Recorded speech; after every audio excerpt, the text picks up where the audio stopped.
distinguished guests, colleagues, friends, and students. Good morning. A warm welcome to the 19th International Design Principles and Practices Conference, proudly hosted by LaSalle College of the Arts, University of the Arts, Singapore. To our international guests here, a warm welcome to Singapore. My name is Hidayah, and I'm Dean of the Faculty of Design here at LaSalle and co-chair of this conference. Thank you all for joining us in this opening of the DPP conference. We have received an overwhelming submission of 430 abstracts from 43 countries. So let's give all of us a round of applause.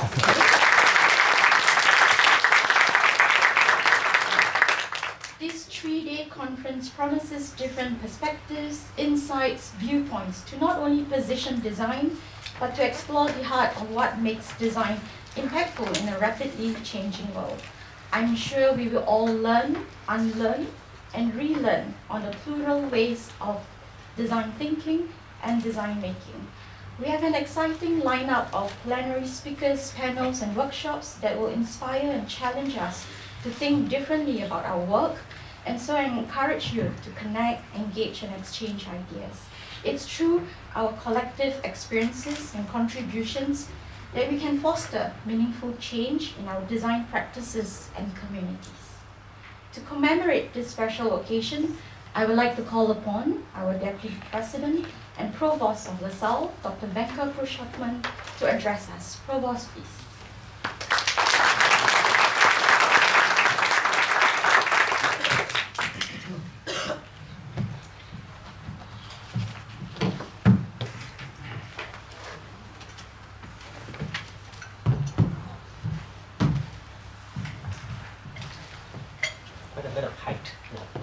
All right, good morning, everyone. Welcome to LaSalle, distinguished guests, ladies and gentlemen, and participants of DPP. I'm truly delighted to welcome all of you to the Singapore edition of the DPP Research Networks Conference at LaSalle College of the Arts.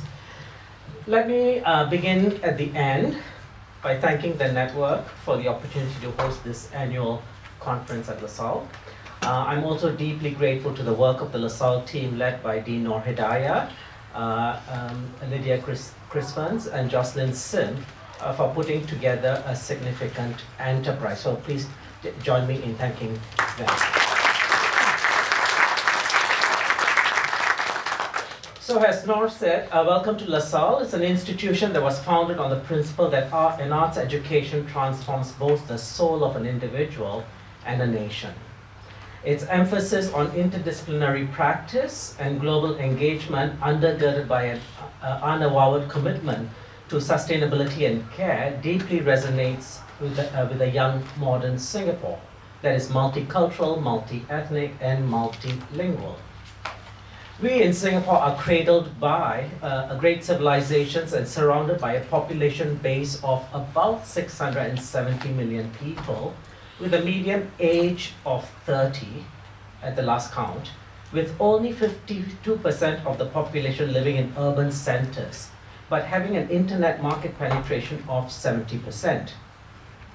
This sets the stage for tremendous opportunity for design-led research, practice, and business and development as the speed of growth is outpacing the current infrastructural provision. I do not have a design background, but my research in the power of arts and education and the transcendental nature of a good education that changes with times is often preeminent in my thoughts. Last week, and in actual fact I just arrived last night. Last week I spent a week meeting and engaging with some postgraduate students at the Zurich Center for Creative Economies, and followed with a project called the Global Design Initiative, which was an intensive workshop involving 5 universities. Global Design Initiative, or GDI, was founded 10 years ago by LaSalle alongside Central St. Martin's, University of Arts London, Cologne International University, International School of Design, KIST, at TH Cologne, University of Applied Sciences, Musashi no Art University in Tokyo, and Shijian University in Taipei. It was birthed at the Tokyo Design Forum to investigate emerging approaches to design education. Students from each institution were put in mixed groups to respond to a situation, a condition, or a space within a space of 5 days. So in both my engagement in Zurich and Cologne, the new design students that I came across from across the globe had a very much a pluralistic mindset. They wanted to work in the edges of principles that are existing today and wanted to work with others. They were increasingly suspect of institutionalized practices and wanted to seek for interdisciplinary inquiry and were deeply rooted in saving communities. They were seeking to move away from the effect of design to an affective order, one built on common sense and purpose-led design. This led me to think broadly about the impact on education. First, design education must continue its decolonial proxy, not falling prey to the allure of design aesthetics that are fraught with biases. The need for rapid development in Asia and elsewhere has led up to a poverty of ideas from within, and this poverty has led to becoming a leverage to further the colonial enterprise through design. It is incumbent on all of us and all conference participants for us to birth new ways of addressing culturally specific needs. The conference in Singapore will provide a much needed resource for learning drawn from the lived and living practices in Asia. Secondly, relationality.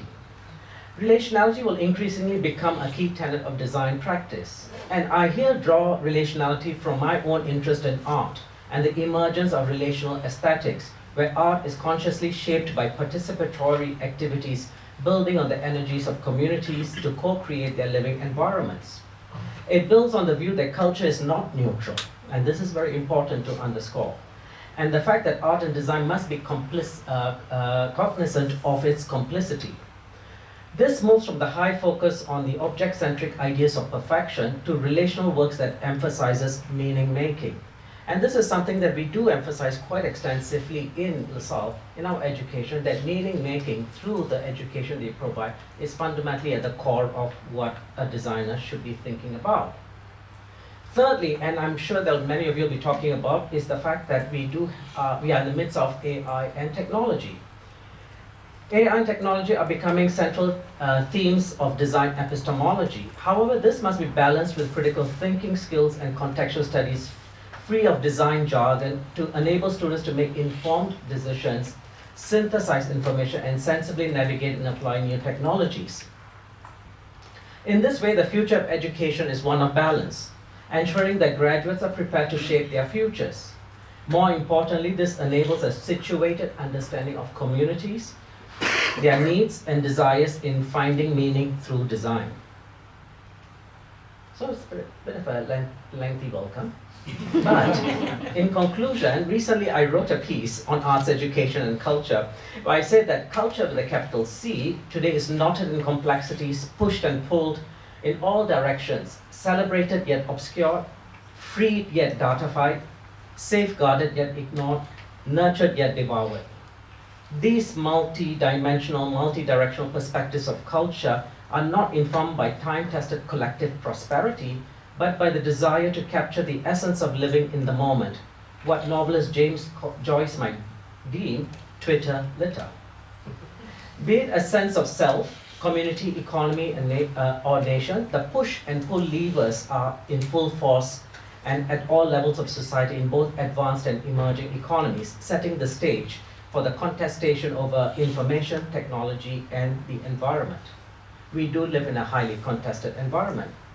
So we live in times where the idea of leadership is fraught. No business school can teach effective leadership, but there are emerging signs. Leadership grounded in values, vulnerabilities, and sharing connects well with the new generation. In this regard, design must ensure the collective prosperity of all peoples.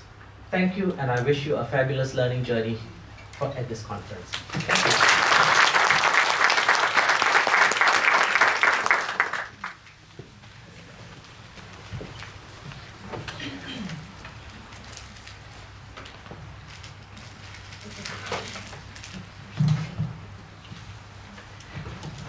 Thank you, Provost, for the very warm welcome and warm opening speech. All right, this conference will not be possible without our partners from the Common Ground Research Network, and I'd like to invite Phillip Kalantzis-Cope, the Chief Social Scientist, to share a few words, as well as Professor Lorenzo Imbesi from Sapienza, University of Rome, Italy. Phillip, please.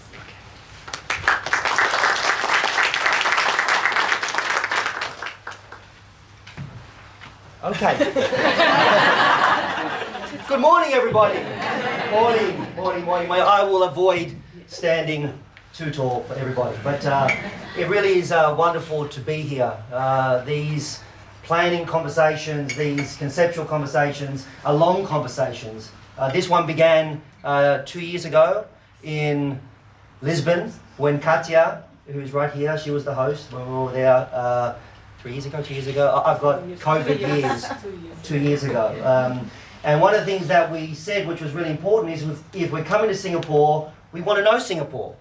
We want to know it not just in a physical sense, but an intangible sense. You know, what are the ideas? What are people interested in? What are people thinking about? And I'm really grateful for the work that this team has done in bringing together some great keynote speakers, wonderful keynotes who are going to open our understandings to practices and ideas within this context. So we are trying to live to the rector's vision of what the world is, which aligns with our core principles too. So it's been a really wonderful journey, and I want to begin by thanking our hosts. I'm going to be really practical and just talk to you about how this conference is going to work and some of the other aspects of the research network. So one of the things that you'll notice here is that we have no programs, no printed programs, that is. We do have a program. And you all have sessions, don't worry about that. But you know, why don't we have a printed program? You know, one, printing programs is an environmental disaster. You know, it's a static form. You can get it as an PDF after the conference, and if you really want it, we can get it sent to you. We can order it through the bookstore. But again, that's not the reason why we did this primarily. One of the things that Common Ground does that makes us a little bit different is that we build our own technology. So the platform that you are in right now, the Scholar platform, is something that we have built. It's been a 10-year project, many versions. We do this as a research collaboration with people all over the world, and if you're interested in joining that group, please talk to me. But you know, one of the things through COVID is what we wanted to do is that we saw, you know, one of the responses to COVID was temporary solutions. You know, I'm going to build a shed outside. You know, I'm going to do X, Y, Z just in a kind of temporal sense because this is going to be a passing change. And so there was a lot of investment in that, but these sometimes weren't transformational investments. And so we wanted to think about, in a humble way, you know, how can we, you know, change what the kind of framework of a scholarly conference is. And one of the things that we thought through the COVID experience is this thing of temporality. You know, one, the in-person conference is temporal. It's 2 days, 3 days. You go, you talk, you get inspired, and we then go back into our own world. The other thing that we learned about temporality during COVID is that temporality has biases and injustices and privileges. So when you run a conference, time zone can be an injustice. When am I going to present? What am I going to do?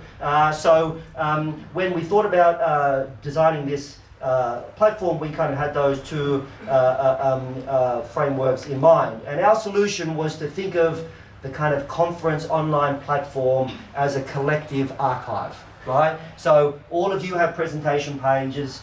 The online delegates have presentation pages too. There's 100 or so of those delegates there, and they've uploaded digital content.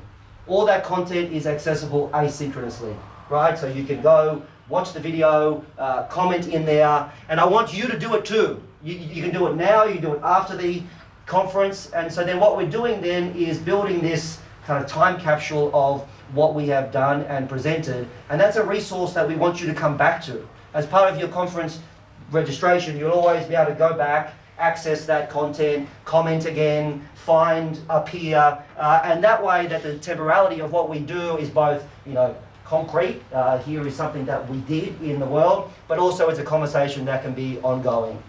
So that's the kind of rationale behind what we do.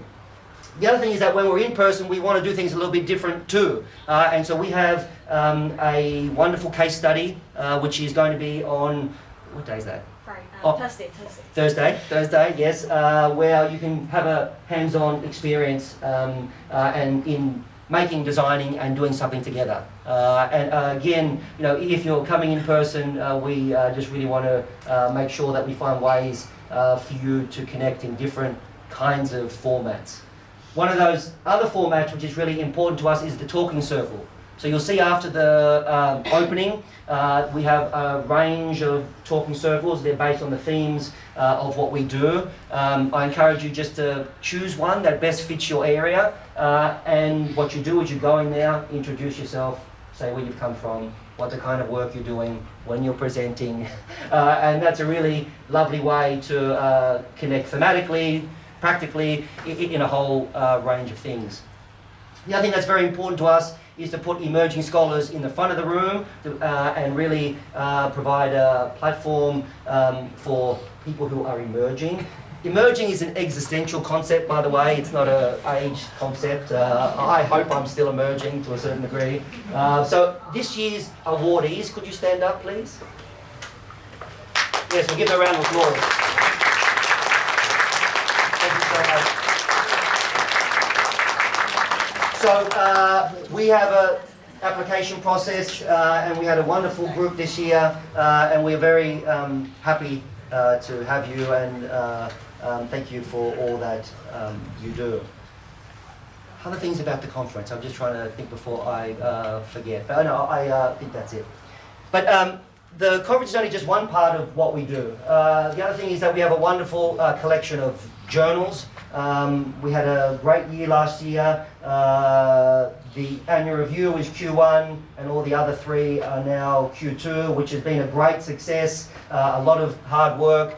We really encourage you to submit the paper that you did to one of our journals. We also encourage you to be part of the peer review process. One of the things that's really important to us is that we love Lorenzo, we love our board, but we want peer review to be distributed and distributed amongst experts within the community. So if you have come to one of our conferences or you're one of our ecosystem, we may tap you on the shoulder one day to be one of those experts. So giving the opportunities to publish, making sure that you validate content, that's two pillars of what we do. But the third pillar is to make sure that you get access to that content as well. So as part of your conference registration is a network membership. I keep telling people this because they don't realize it. And that means you get access to the 19 years of things we've published in journals and books. So it's a great resource and something that I really encourage you to look to. So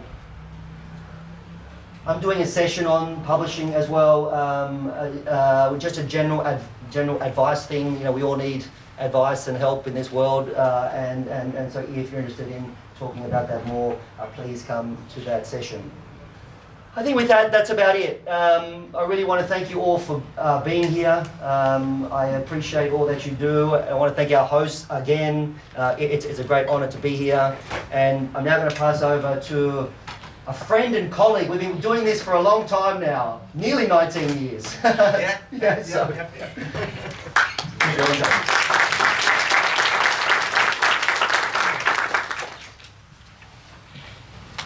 Thank you, Phil. These glasses. No, when we met, I remember. I did not need the glasses. It makes a long time, yes. It's really my great pleasure to be here, really, and it's my very first time in Singapore, by the way, so I'm quite excited about that.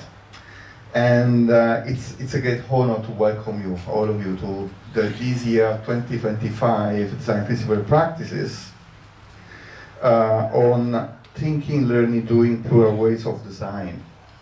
As we gather in a vibrant city-state, I reflect on nearly 2 decades. It's very close to 20 years of collaboration with Phillip Kalantzis-Cope, and on this cherished annual event that continues to push the boundaries of design discourse across disciplines.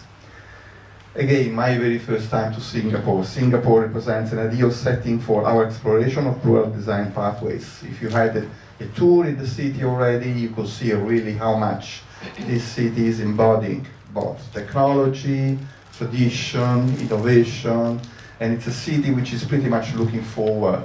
And also it's a very inclusive city, many cultures and languages. It's a vibrant city. And it's also a city which is very open to design. Probably you've seen the museum, the Red Dot Museum. And also, I mean, the design policy here is pretty much open to this kind of innovation. And on the top of this, LaSalle College of the Arts, which is our gracious host for this year, stands at the forefront of creative education in Asia, which is very collaborative college here, interdisciplinary. You've seen many keywords in the building, which is pretty much reflecting the idea of interdisciplinarity, which is also embodied by the title of this year conference. And this year theme invites us to explore the multiple dimensions of design practice, how we think, learn, and ultimately do. Design is a physical activity. It has to do with shape, physical shape or material shape, objects, services, but in any case it has to do with shapes and design thinking, of course. In a world facing complex challenges, design offers not only single solution but plural pathways forward. The long-standing partnership between our network, Sapienza University of Rome, where I'm coming from, Cumulus Association, which I'm at the moment the president, and Design Principles Practices pretty much underscores a collaborative spirit which is behind the idea of design itself. As we begin these few days together, I encourage you to forge connections across disciplinary and cultural boundaries, contribute to our epistemic community, and discover new possibilities for design's transformative potential. Thank you, and I wish you a stimulating, inspiring conference. Have fun.